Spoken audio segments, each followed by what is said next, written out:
पायल तड़वी का केस आपको पता है, अरुण वाल्मीकि का केस आपको पता है। तो पूछना तो पड़ेगा कि जब अरुण वाल्मीकि को मारा गया तो मायावती अपने महल में बैठकर क्या कर रही थी, बगल में आगरा क्यों नहीं गई? क्यों नहीं गई?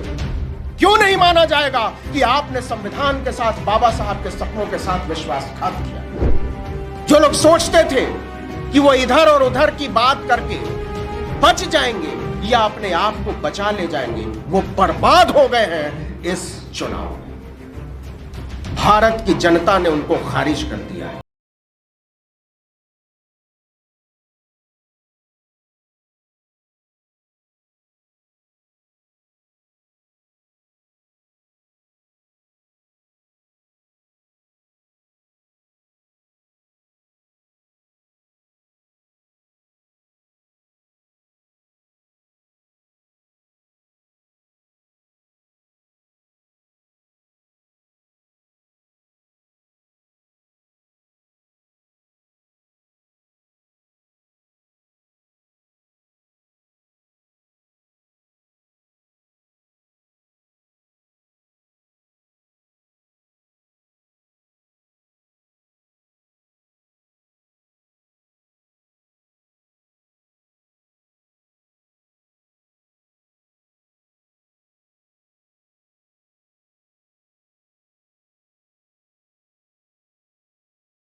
माथे से लगाने पर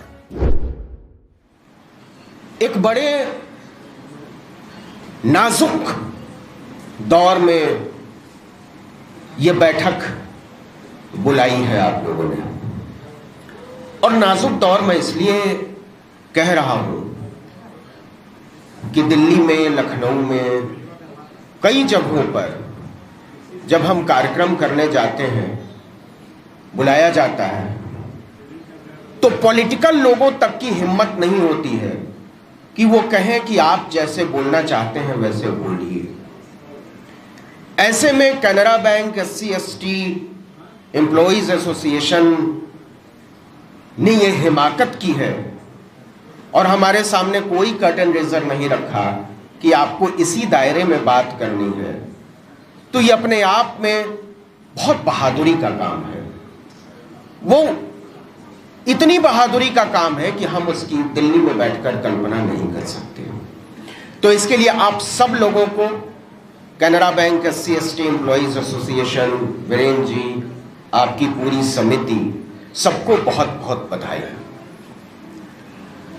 अब हम लोग आते हैं कॉन्स्टिट्यूशन पर, लेकिन एक बात जो मुझे खली, वो जिसकी बात नीरज ने भी की, कि वाकई महिलाओं की भागीदारी बढ़ाने के बारे में आपको सचेत तरीके से थोड़ा सोचना चाहिए। क्योंकि मैं आपकी स्वागत समिति भी देख रहा था, 11 लोगों की समिति है, उसमें सिर्फ एक महिला है। तो हम लोगों को इसकी कोशिश करनी चाहिए, क्योंकि बात जब रिप्रेजेंटेशन की आएगी तो सबसे पहले मेल फीमेल रिप्रेजेंटेशन की आएगी, उसके बाद कास्ट, उसके बाद रिलीजन, उसके बाद बाकी सारी चीजें आएंगी। अब कॉन्स्टिट्यूशन पर आते हैं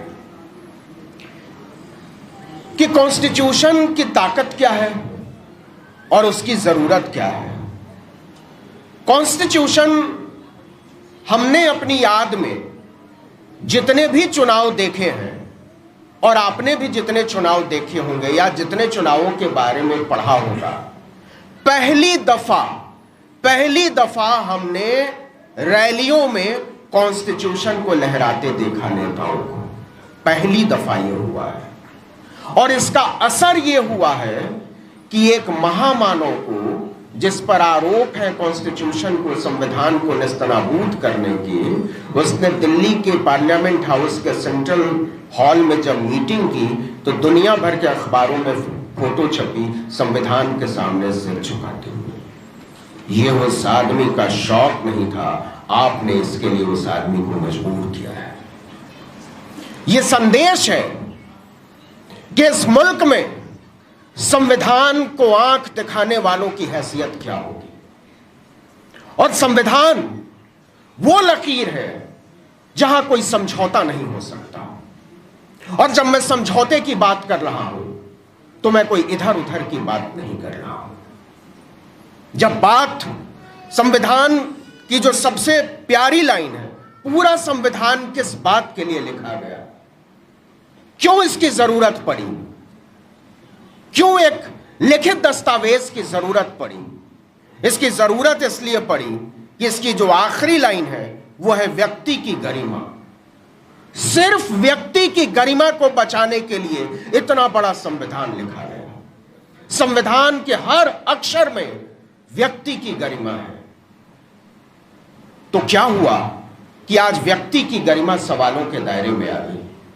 क्यों इस देश के हर नागरिक को लगने लगा कि व्यक्ति की गरिमा खतरे में है, और क्यों जो लोग बीच बचाव की राजनीति करते थे, जो लोग सोचते थे कि वो इधर और उधर की बात करके बच जाएंगे या अपने आप को बचा ले जाएंगे, वो बर्बाद हो गए हैं इस चुनाव में। भारत की जनता ने उनको खारिज कर दिया है।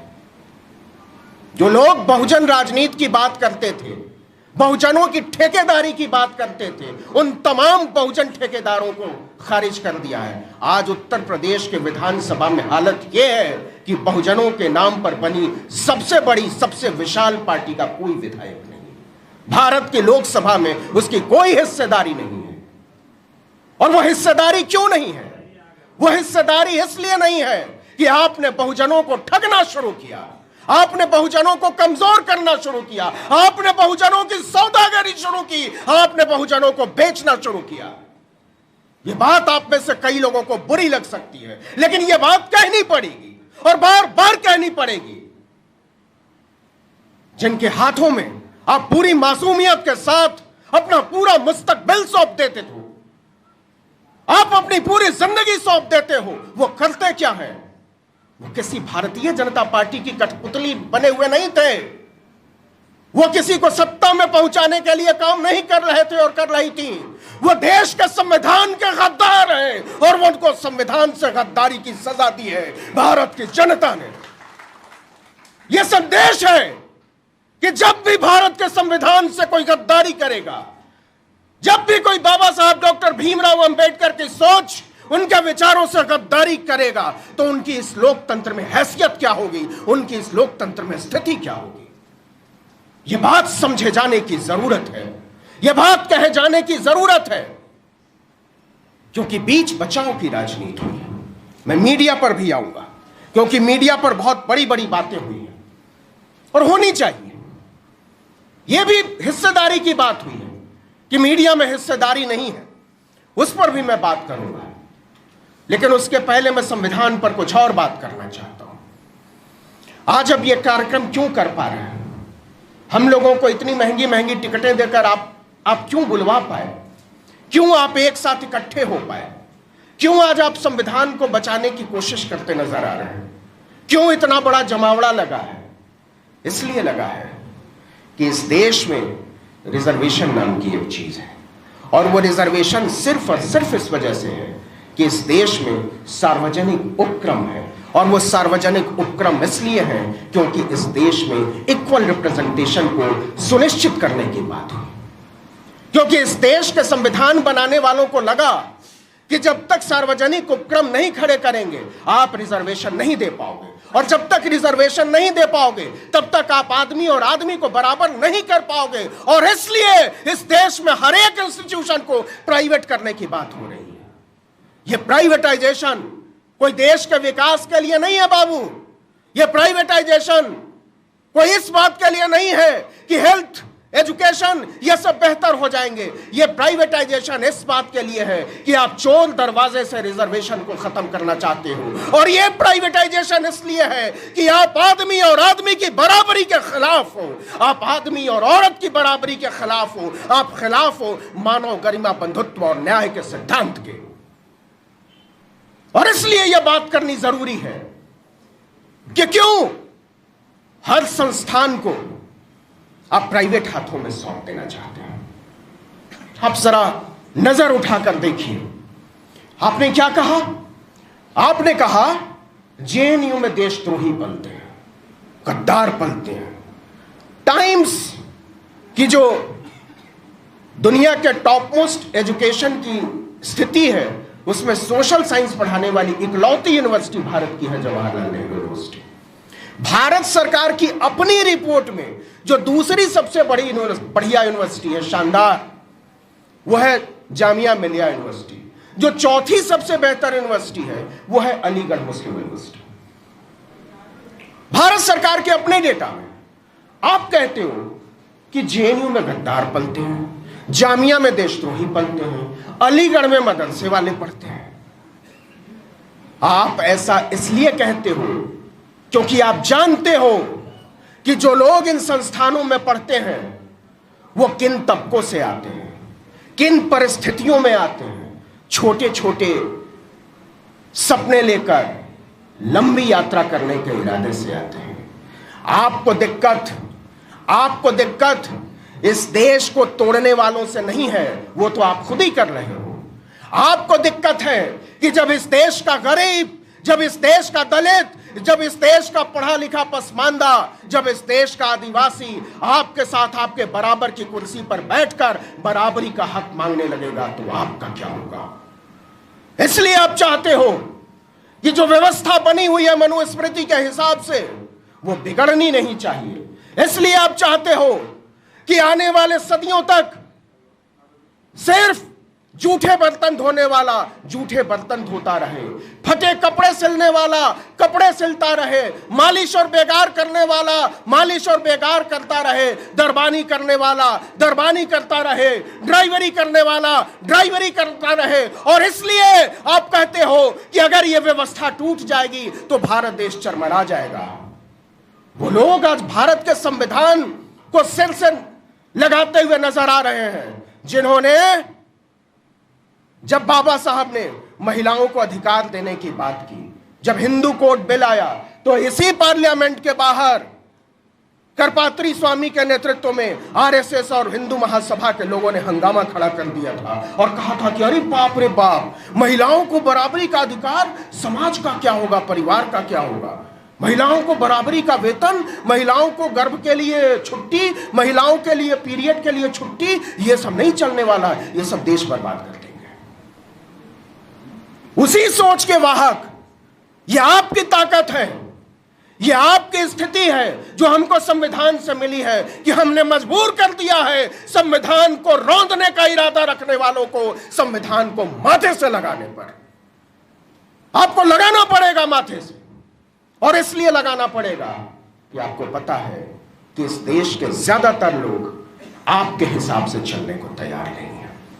आपको पता है कि इस देश के लोग एक दूसरे को मारने काटने को तैयार नहीं है, लेकिन कुछ खतरा है, और वो खतरा केवल राजनीतिक नहीं है, वो खतरा सामाजिक भी है।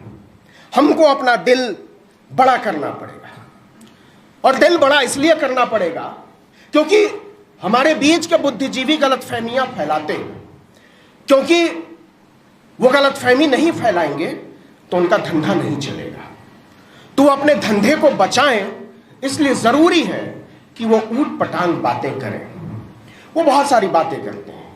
वो कहते हैं कि मुस्लिम रिप्रेजेंटेशन की बात नहीं होनी चाहिए, मुस्लिम रिजर्वेशन की भी बात नहीं होनी चाहिए, उनको ओबीसी में हिस्सेदारी नहीं मिलनी चाहिए, तरह तरह की बातें होती हैं। लेकिन क्या इसके बगैर आपने जो बना लिया है उससे आप संतुष्ट हैं? इस देश के 45 केंद्रीय विश्वविद्यालयों में 45 केंद्र, रिजर्वेशन तो 50% है और अब तो ईडब्ल्यूएस ने उसका भी ब्रैकेट तोड़ दिया, तो 45% जो सेंट्रल यूनिवर्सिटीज हैं उसमें मुश्किल से 26% रिजर्व कैटेगरी के प्रोफेसर, असिस्टेंट प्रोफेसर और एसोसिएट प्रोफेसर हैं। और यह भारत सरकार का अपना आंकड़ा है जो उसने पिछले साल संसद में रखा। मतलब 24% तो आप साफ ही हिस्सा मार के बैठे हुए हैं। आपको लगता होगा कि इससे क्या हो जाएगा? ठीक है, 24%, 25% अगर हमारी तबके के प्रोफेसर नहीं रहेंगे तो क्या हो जाएगा? तब यह हो जाएगा कि आपके बच्चे पढ़ नहीं पाएंगे, आपके बच्चे पीएचडी में एडमिशन नहीं ले पाएंगे, आपके बच्चे एमफिल नहीं कर पाएंगे। जब आपको पढ़ाने वाले लोग नहीं होंगे तो आप पढ़ने का ख्याल भी अपने दिमाग से निकाल दीजिए। इसलिए लड़ाई को बड़ा करने की जरूरत है। और लड़ाई को बड़ा करने की जरूरत इसलिए भी है कि हम जब बात करते हैं संविधान की, जब हम बात करते हैं लोकतंत्र की, जब हम बात करते हैं न्याय की, जब हम बात करते हैं बंधुत्व की, तो हमारा दिल छोटा नहीं होना चाहिए, क्योंकि एक बड़े दायरे में हम आखिर में उदारता की बात करते हैं। और उदार लोग जब सिकुड़े हुए दिल के साथ बात करते हैं तो अच्छे नहीं लगते हैं। यह बात इसलिए कहनी जरूरी है कि हमारे सामने रोहित वेमुला का उदाहरण है। आपने जिस तरीके से शिकार किया और उसके बाद जिस तरीके से रिपोर्ट आई है, अभी 3 महीने पहले नई सरकार के नेतृत्व में क्या कहा कि रोहित वेमुला का कोई इंस्टीट्यूशनल मर्डर नहीं हुआ, उनका सर्टिफिकेट ही फर्जी था। लड़ाई यह थी कि आपने मजबूर किया था या नहीं रोहित को सुसाइड करने के लिए, और आप उस लड़ाई को खींच कर ले जाना चाहते हैं कास्ट सर्टिफिकेट पर, और कहीं से कोई आवाज नहीं उठती है। उन लोगों की भी आवाज नहीं उठती है जो बहुजन राजनीति करने का दावा करते हैं। और यह तो इतना बड़ा केस था इसलिए आपको पता है, पायल तड़वी का केस आपको पता है, अरुण वाल्मीकि का केस आपको पता है, तो पूछना तो पड़ेगा कि जब अरुण वाल्मीकि को मारा गया तो मायावती अपने महल में बैठकर क्या कर रही थी? बगल में आगरा क्यों नहीं गई? क्यों नहीं गई? क्यों नहीं माना जाएगा कि आपने संविधान के साथ, बाबा साहब के सपनों के साथ विश्वासघात किया? जिन लोगों की कठपुतली आप बने हुए हैं उसको समझने की जरूरत है, और ज्यादातर बात पर समझने की जरूरत है। और इसलिए भी समझने की जरूरत है कि बिना अपने अंदर झांके हुए कोई बात हो नहीं पाएगी, और उस बात को करना जरूरी है। साथियों, अगर आपको द न्यूज वीक का काम पसंद है और आप चाहते हैं कि हम यूं ही अम्बेडकरवादी पत्रकारिता करते रहें, तो हमारी आर्थिक मदद जरूर करें। आप अपनी स्क्रीन पर दिखाई दे रहे इस क्यूआर कोड को स्कैन करें और न्यूज वीक फाउंडेशन के खाते में अपनी दान की राशि भेजें। क्यूआर कोड के अलावा आप यूपीआई के जरिए भी मदद कर सकते हैं। आप हमारी यूपीआई आईडी newsweek@yes बैंक पर भी मदद भेज सकते हैं। इसके अलावा आप हमारे अकाउंट में भी मदद भेज सकते हैं। खाते का नाम है Newsweek foundation, account number है 02358800000640, IFSC कोड है YSB000235। बैंक का नाम यस बैंक है और ब्रांच है नेहरू पैलेस, दिल्ली। आप डोनेशन के एवज में इनकम टैक्स में भी छूट पा सकते हैं। डोनेशन की रसीद पाने के लिए ट्रांजैक्शन का स्क्रीनशॉट हमें भेजें। टाइप करें डोनेशन स्पेस आपका नाम और हमें 8595794224 पर व्हाट्सएप करें।